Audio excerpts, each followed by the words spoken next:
베드로후서 2장 12절부터 22절까지 우리 함께 읽겠습니다.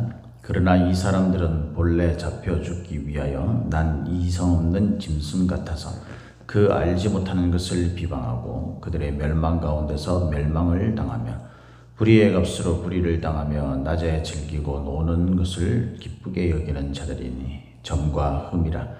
너희와 함께 연애할 때에 그들의 속임수로 즐기고 놀며 음심이 가득한 눈을 가지고 범죄하기를 그치지 아니하고 굳세지 못한 영혼들을 유혹하며 탐욕에 연단된 마음을 가진 자들이니 저주의 자식이라. 그들이 바른 길을 떠나 미혹되어 부올의 아들 발람의 길을 따르는도다. 그는 불의의 삭을 사랑하다가 자기의 불법으로 말미암아 책망을 받되 말하지 못하는 나귀가 사람의 소리로 말하여 이 선지자의 미친 행동을 저지하였느니라. 이 사람들은 물 없는 샘이요 광풍에 밀려가는 안개니 그들을 위하여 캄캄한 어둠이 예비되어 있나니 그들이 허탄한 자랑의 말을 토하며 그릇되게 행하는 사람들에게서 겨우 피한 자들을 음란으로서 육체의 정욕 중에서 유혹하는도다. 그들에게 자유를 준다 하여도 자신들은 멸망의 종들이니 누구든지 진 자는 이긴 자의 종이 됨이라. 만일 그들이 우리 주 되신 구주 예수 그리스도를 알므로 세상의 더러움을 피한 후에 다시 그 중에 얽매이고 지면 그 나중의 형편이 처음보다 더 심하리니 그 이의 도를 안 후에 받은 거룩한 명령을 저버리는 것보다 알지 못하는 것이 도리어 그들에게 나으니라. 참된 속담에 이르기를 개가 그 토하였던 것을 돌아가고 돼지가 씻었다가 더러운 구덩이에 도로 누웠다 하는 말이 그들에게 응하였도다. 아멘. 오늘도 저와 여러분에게 하나님의 함께 하시는 충만하신 은혜가 임하기를 예수님의 이름으로 축복합니다. 오늘 우리가 읽은 이 말씀을 가지고 아는 것이 힘이다 라는 제목으로 함께 말씀을 나누겠습니다. 아는 것이 힘이다. 우리가 모르는 것이 약이다 그렇게 이야기하는 우리나라 속담도 있죠. 또 반면에 아는 것이 힘이다 라는 그런 속담도 있습니다. 우리가 어떤 것은 알아야 되고 어떤 것은 모르는 것이 차라리 낫는 경우가 있죠. 특별히 우리를 살리고 또 우리의 하나님과 우리와의 관계에 있어서 결국 우리가 생명을 얻게 하는 그런 것이라면 우리가 반드시 알아야 되는 것이죠. 그러나 우리가 세상의 어떤 흐름이나 이런 것들로 인하여서 오히려 그것을 알게 되므로 그것에 빠지게 되고 결국 우리가 믿음을 잃어버리고 하나님 앞에 저주의 결과를 얻게 된다면 그것은 모르는 것이 낫는 거죠. 베드로후서 1장에서 1장 1절에서의 그 말씀이 시작되는 부분을 보면 우리가 그 말씀을 함께 나눴었지만은 알므로라는 말이 많이 나옵니다. 그죠? 하나님을 아는 것, 이것이 결국 우리를 살리는 그런 그 생명의 근원이라고 할 수 있습니다. 그래서 우리가 무엇보다도 우리 믿음에 대해서 또 우리가 믿는 믿음의 대상이신 하나님에 대해서 아는 것은 굉장히 중요한 거죠. 많은 사람들이 교회를 다니는 데 있잖아요. 그 하나님을 알지 못하는 경우가 많습니다. 하나님을 안다라는 것이 우리가 자주 나눴던 이야기지만은 그 아는 것은 그냥 지식적으로 아는 것을 아는 것이 아니라 그랬죠. 그 체험적으로 아는 것을 말한다 그랬어요. 체험적으로. 그러니까 하나님이 진짜 누구신지, 그분이 어떤지, 그분의 성품이나 그분이 하시는 일이나 이런 거에 대해서 자세히 알아가는 것을 말하는 거예요. 그런데 교회를 다니는 사람들이 하나님을 아는 것에는 관심이 없습니다. 별로 관심이 없어요. 그냥 교회의 어떤 의미에서는요, 이것이 교회를 다니지 않으면 안 될 것 같고, 그리고 옛날부터 내가 교회를 다녀왔었고, 어떤 이런 관점에서 그냥 주일날 되면은 우리가 그냥 교회 안 나가면 찜찜하고, 내가 하나님을 일단은 믿는다고는 이야기하니까, 그런 관점에서 그렇게 나와서 예배를 드리고, 그것으로 우리가 우리의 신앙생활을 그래도 내가 채워가고 있지 않나 이렇게 생각을 한다는 거예요. 그래서 성경이 말하는 하나님 앞에서의 구원받는 조건은요, 그렇게 해서 끝나는 것이 절대 아닙니다. 성경이 말하는 하나님 앞에서의 구원받는 우리의 믿음, 신앙생활은 뭐냐면 하나님을 아는 거예요. 하나님을 체험적으로 아는 것입니다. 그냥 주일날 나와서 예배를 드리는 그것이 아니에요. 그것을 통해서 우리 가운데 좌정하시고 우리의 예배를 받아주시는 그 하나님을 아는 거죠. 삼위일체 되시는 하나님을 우리가 온전히 체험하고 경험하는 것을 말하는 거예요. 이것이 아는 거예요. 그래서 이 아는 것에 대해서 오늘 말씀에는 이 아는 것이 얼마나 우리 신앙생활에 중요한 것인지, 사실은 믿음이라는 그것이 이렇게 믿는다 믿지 않는다를 결정짓는 그런 어떤 기준이라고 말하는 게 바로 아는 것이다라는 사실을 오늘 말씀 우리에게 가르쳐 줍니다. 베드로는 이 마지막 시대에 그때 그 핍박받는 가운데서도 그 믿음을 지켜가는 그런 참된 그리스도인들이 있는 반면에 그런 어려운 상황 속에서 믿음을 저버리고, 그리고 어렵지 않은데도 불구하고 미혹되고 유혹된 것에 의해서 이 믿음을 저버리는 하나님을 알지 못하는 자들이 있다라고 그렇게 설명을 합니다. 12절에 보니까 이렇게 말하죠. 그러나 이 사람들은 본래 잡혀 죽기 위하여 난 이성 없는 짐승 같아서. 이성 없다라는 것이 뭡니까? 생각하고 판단할 능력이 없다는 거잖아요. 생각하고 판단할 능력이 없는 거예요. 근데 이 이성이라는 것이 생각하고 판단할 그 능력은 어디서 갖춰지냐면요, 이 취득되어지는 그 지식을 통해서 할 수 있는 거거든요. 우리가 모른다면요 생각하고 판단할 수가 없어요. 어린아이들을 한번 보세요. 칼이 그들을 위험에 빠뜨릴 수 있는 것이라는 것을 압니까? 그러니까 그것이 무서운 줄 모르는 거예요. 그것을 이렇게 가르쳐주고 그것에 대해서 직접적으로 경험하는 어떤 일들이 있을 때 그때 조심하는 것, 알게 되는 거죠. 그런 것과 마찬가지로 이 불신자들, 하나님을 알지 못해서 결국 멸망받게 될 이 존재들은요, 이 이성 없는 것과 같다 그랬습니다. 알지 못하는 거예요. 생각하고 판단할 능력이 없는 거예요. 그러면서 뒤에 이렇게 이야기합니다. 그 알지 못하는 것을 비방하고 그들의 멸망 가운데서 멸망을 당하며. 알지 못하는 것이라는 것은 뭐냐면 이 안다라는 것, 이 알아야 되는 그것을 알지 못하는 상태에서 자신들이 생각하고 판단할 능력이 없으면서 그 알아야 될 그것에 대해서 비방하는 것을 말하는 거죠. 그러니까 세상 사람들이 지금 이 교회를 향해서 비난하거나 이런 것들을 한번 보십시오.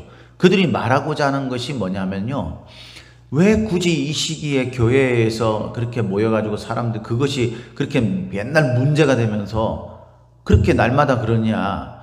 목회자인 제가 볼 때에도 참 이때는 정말 조심하는 것이 신앙적으로도 옳다고 생각하는데 왜 이 사람들이 참 이렇게 그것을 잘 안 지키나, 이런 생각이 들어요. 안타까워요. 그런데 여러분, 세상의 비난은 제가 생각하는 그것과는 다른 거죠. 그들은 그냥 왜 교회에서 그렇게 모이냐 이 말이죠. 교회에서 왜 신앙생활 하는 사람들은 그것에 그렇게 목매달아 가지고 하느냐, 다른 사람들이 그렇게 하지 말라고 그러는데 이 시기에 꼭 그 예배를 꼭 드려야 되냐, 예배를 안 드리면은 뭐 하나님을 믿는 게 아니냐, 그럴 믿음이면 애초에 믿지 마라, 그 예배를 꼭 드려야 하나님을 믿는 것 같고, 그 몰라서 하는 소리예요. 그 사람들은 거기에 그리스도인들이 동조를 하면서 맞아 이러면은요, 그건 하나님을 알지 못하는 사람들인 겁니다. 하나님 앞에서의 예배라는 것이 얼마나 중대한 것인지, 그것이 그리스도인들에게는 생명과 같은 것이에요. 그래서 초대교회 사람들은 이 예배를 지키기 위해서 순교를 당한 거예요. 말 그대로 이야기하면. 여러분, 우리가 얼마 전에 다니엘서를 그 큐티를 했잖아요. 그때 다니엘이 풀무불 속에 던져지게 되고 사자굴 속에 던져지게 된 이유가 뭡니까? 결국 하나님을 섬기는 것, 그것이 뭐로 나타난 거예요? 하루에 3번씩 정해진 대로 이스라엘을, 그 예루살렘을 향해서 창문을 열어놓고 예배드리는 그것이 문제가 돼가지고 그런 거잖아요. 그러니까 이게 그 예배가 그리스도인들에게 얼마나 중대한 문제인지 이걸 모르는 사람들이 꼭 이 시기에 그렇게 예배 때문에 문제를 삼아야 되냐 이 말이죠. 그렇게 자리에 모여가지고 그렇게 꼭 이렇게 해야 되나 이 말이죠. 우리가 지혜롭게 생각하면 타인들의 어떤 그런 그 건강을 또 우리가 지켜주는 그런 책임감, 이런 여러 가지 상황들을 가지고 하나님 앞에서의 덕스러움, 이런 상황들을 가지고 우리가 신중하게 판단해서 지금 이 시기에는 비대면으로 예배 드리는 것이 정말 그 옳은 것이다 라는 그런 하나님의 뜻 가운데서 우리가 결정을 가지고 그렇게 우리는 하고 있지만, 세상 사람들이 비난한 것은 그런 관점이 아닌 거죠. 꼭 그렇게 교회에 모여가지고 예배를 드려야 되나? 그런 관점이에요. 이 사람들 그런 것을 알지 못하는 거예요. 그런데 놀라운 건 뭐냐면요, 우리 성도들 가운데서도 그렇게 생각을 한다는 거죠. 성도들 가운데서도 이 예배가 얼마나 생명과 같은 것인지를 몰라요. 그러다 보니까 하나님에 대해서도 그 믿음이라는 것에 대해서 모르는 거죠. 그러니까 그 하나님과 나와의 관계, 그것을 지켜가는 그 예배와 말씀과 기도의 삶, 이 신앙의 가장 기본적인 이 삶이 얼마나 우리 그리스도인들에게 중대한, 우리의 생명과도 맞바꿀 수 없는 그런 중요한 것이라는 사실을 모르는 그리스도인들이 태반이라는 안타까운 사실이라는 거죠. 그래서 이런 사람들은요, 그 아는 것, 그 신앙의 그것을 지키기 위해서 몸부림치는 자들을 향해서 비방하고, 왜 굳이 저렇게까지 해야 되는가라고 생각한다라는 것입니다.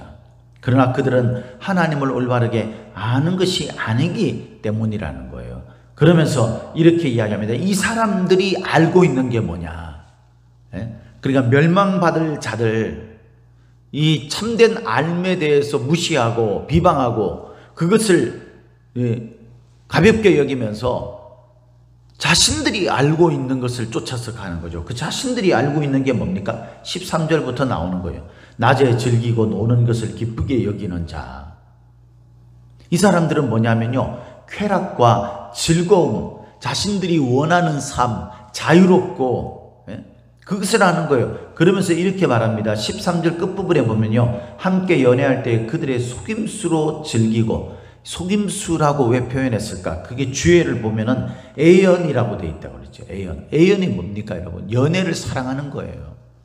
그러니까 원래 그 사람들의 마음속에는요, 이 그 연회, 이런 잔치를 벌려가지고 사람들하고 먹고 즐기고 하는 것을 좋아하는 거예요. 그러면서 이것이 그들의 삶 속에서 매우 중대한 것이다. 사람들이 서로 함께 모여서 즐기고 그렇게 자유로운 삶을 누리고 내가 그 속에서 작은 기쁨을 느끼고, 이것이 정말 중요한 것이다라고 생각을 하는 거죠. 그러니까 하나님 앞에 나와서 예배드리는 것은 나에게 중요한 문제가 아니에요. 근데 사람들과의 관계를 가지고 교제를 하고 그리고 그 속에서 자신들의 즐거움을 찾는 것, 이것은 중요한 문제죠.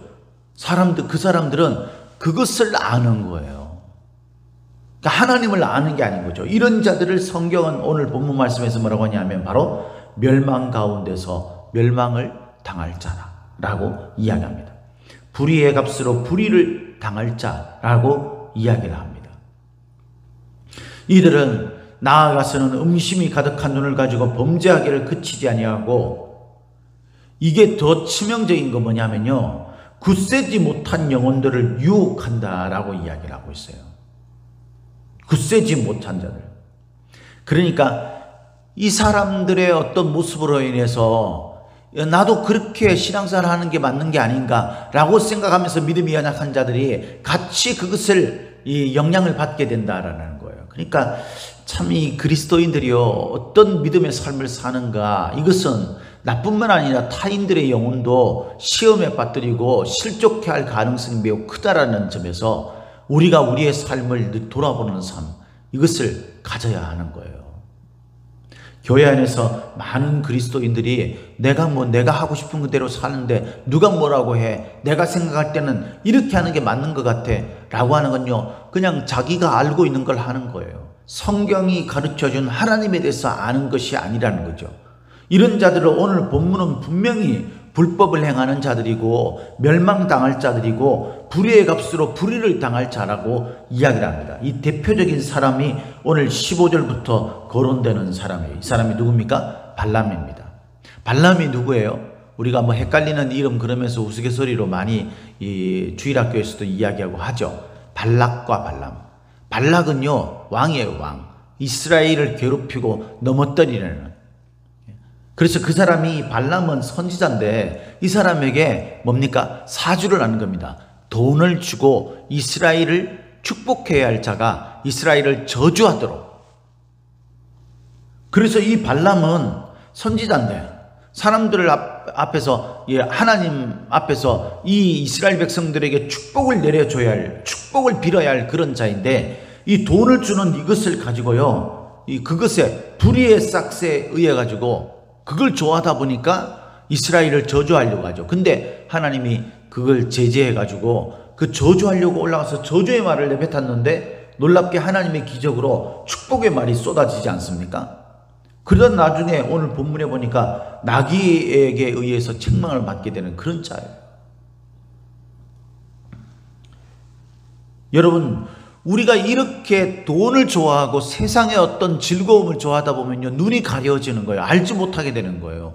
그래서 하나님이 원하시는 일을 하기는커녕 그 반대의 일을 하면서도 자기가 내가 이 일을 위해서 이렇게 해야 되겠다라고 생각하고 하는 거죠. 사랑하는 성도 여러분, 우리가 하나님 앞에서 반드시 경험하고 생각해야 될, 분명히 우리가 결정짓고 우리가 잊지 말아야 될 그 사실은 뭐냐면요, 하나님을 아는 겁니다. 하나님을 아는 것은 그저 우리가 외적으로 표면적으로 되어 있는 어떤 신앙의 한 가지의 행동을 했다고 주일날 우리가 나와서 그냥 예배 한번 드리는 것으로 내가 하나님을 아는 것이 절대 아니라는 사실을 알아야 합니다. 하나님을 아는 것은 바로 하나님을 체험하고 경험하는 거예요. 우리가 그 하나님 앞에서 하나님이 말씀하시는 것을 지켜 행하는 것입니다. 그래서 21절에 이렇게 말씀하고 있습니다. 의의 도를 안 후에 받은 거룩한 명령을 저버리는 것보다 알지 못하는 것이 도리어 그들에게 나으니라. 이것 알지 못한 것과 의의 도를 안 후에 거룩한 명령을 저버리는 것을 구분하는 말이 아닙니다. 사실은 알지 못하는 것과 똑같은 것이라는 거예요. 결국 멸망받고 심판받는 것은 똑같은 것이라는 겁니다. 그래서 22절에 우리가 너무 잘 아는 개가 그 토하였던 것에 돌아가고 돼지가 씻었다가 더러운 구덩이에 돌아 누웠다 하는 이 속담, 이건 뭐냐면요, 이게 정결하게 되고 거룩하게 되었다가 다시 떨어진다는 게 아니라 원래 이 사람들은 개고 돼지라는 거예요. 이스라엘 백성들에게는 이 하나님 앞에 저주받은 그런 존재, 그런 존재라는 거예요, 원래 이들은. 그래서 그것으로 돌아갈 뿐이라는 거예요. 이들은 원래부터 그런 존재였기 때문에 하나님 앞에 잠시 동안은 이 하나님을 마치 믿는 것처럼, 하나님 앞에 깨끗하게 거룩하게 된 것처럼, 그 더러운 자리에서 이렇게 깨끗한 자리로 옮겨진 것처럼 그렇게 보여지지만 결국 그들은 다시 돌아가게 되는 자들이라는 거죠.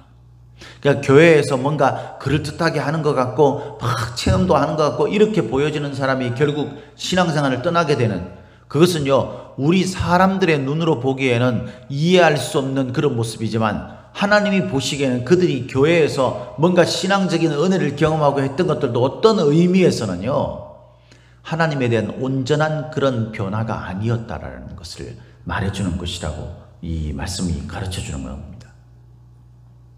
이들은 나중 형편이 처음보다 더 심해야 돼요. 왜냐하면 이 사람들하고 만나서 얘기해 보면요, 내가 다 경험해 봤다는 거예요. 내가 다 경험해 봤는데 자기가 생각할 때는 할 수 없다라고 생각한다는 거죠. 안 된다라고 생각하는 거예요. 이것만큼 정말 힘든 게 없어요. 뭐 차라리 모르는 사람한테는 이렇게 가르쳐 주면서 하면 마음속에 그렇게 하면 진짜 될래나? 이런 생각을 가지고 뭔가 이렇게 가능성의 길을 잃어갈 수 있는데, 이런 사람들은 자기가 한번 경험해 봤다는 거죠. 그러니까 백날 이야기해봐야 안 돼, 하고 싶지 않아. 왜? 경험해 봤으니까. 여러분 그런 거 경험해 보신 적이 있죠? 어떤 일을 쭉 하고 고생하면서 뭔가를 했는데 그 일이 이제 열매를 맺고 난 다음에 또 얼마 동안의 시간이 지납니다. 그리고 이제 또 비슷한 일을 하게 되는 경우가 있잖아요. 그때 우리 마음속에 드는 생각 가운데 하나가 뭐냐면, 그때 내가 이렇게 해서 열매가 맺혔지, 이런 생각보다도 그때 그거 하느라고 얼마나 내가 고생했는데 내가 이걸 다시 해야 되나? 아무리 열매가 좋고 그 열매가 맺히겠지만 그 과정을 다시 되풀이할 것 생각하면은 이 선뜻 나서지 못하잖아요. 이런 두려움이 있는 거예요. 이 소위 말해서 진짜 하나님을 경험하지 못하고 그 경험 비슷한 부분을 이렇게 체험했던 사람들, 이런 사람들은요, 그렇게 신앙생활 하면서 자기가 해봤던 그 경험이 오히려 독이 되고 악이 될 수 있어요. 중요한 건 뭐냐면 우리가 처음부터 똑바로 알아야 되는 거예요. 하나님을 아는 것은요, 그냥 내가 지식적으로 뭔가를 보고 어떤 것을 아는 그런 것이 아니라 그분의 말씀을 따라서 그분이 명령하시는 그 명령에 따라서 지켜가는 것입니다. 그를 통해서 하나님을 자꾸 경험하게 됨으로 알게 되는 것을 말하는 거예요. 이것은 그리스도인들에게 놀라운 힘이 될 것입니다. 세상 유혹이 밀려와도 자기가 뚜렷이 알고 있는 자이기 때문에 그 유혹에 결국 넘어지지 않아요. 그러나 알지 못하는 사람들은 이런 것들에 걸려 넘어지게 된다고 오늘 본문이 말씀하죠. 뿐만 아니라 믿음이 연약한 자들에게 이것이 악영향을 끼칩니다. 결국 자기도 넘어지게 되고 믿음이 약한 자도 하나님을 경험한 부분들이 없기 때문에 결국 그것에 미혹되어서 넘어지게 됩니다. 이런 자들의 결국은 하나님 앞에서의 심판이라는 사실을 잊지 말아요. 사랑하는 성도 여러분, 오늘 저와 여러분들은 주님께서 우리에게 주신 신앙의 힘, 다시 말해서 하나님을 아는 것이 있습니까? 하나님을 체험한 것이 있습니까? 그렇다면 여러분, 우리가 무엇을 두려워하고 걱정하고 염려합니까? 우리가 지금까지 경험하면서 그분에 대해서 알았던 그 모든 것이 앞으로도 이루어질 것이고 펼쳐지게 될 것입니다. 오히려 더 승화되어지고 완성되어져 갈 것입니다. 할렐루야. 우리가 하나님을 아는 자로서 하나님을 알지 못하는 자처럼 세상의 유혹이나 세상의 물질, 그것은 원래 우리 마음속에 그것을 좋아하는 마음이 있기 때문이라는 사실을 깨닫고 우리가 하나님을 아는 것에 더 집중해서 세상 유혹을 이기고 우리가 마침내 하나님이 우리를 구원하시는 그 승리의 열매를 맺을 수 있는 저와 여러분들이 되시기를 예수님의 이름으로 축복합니다. 축복합니다.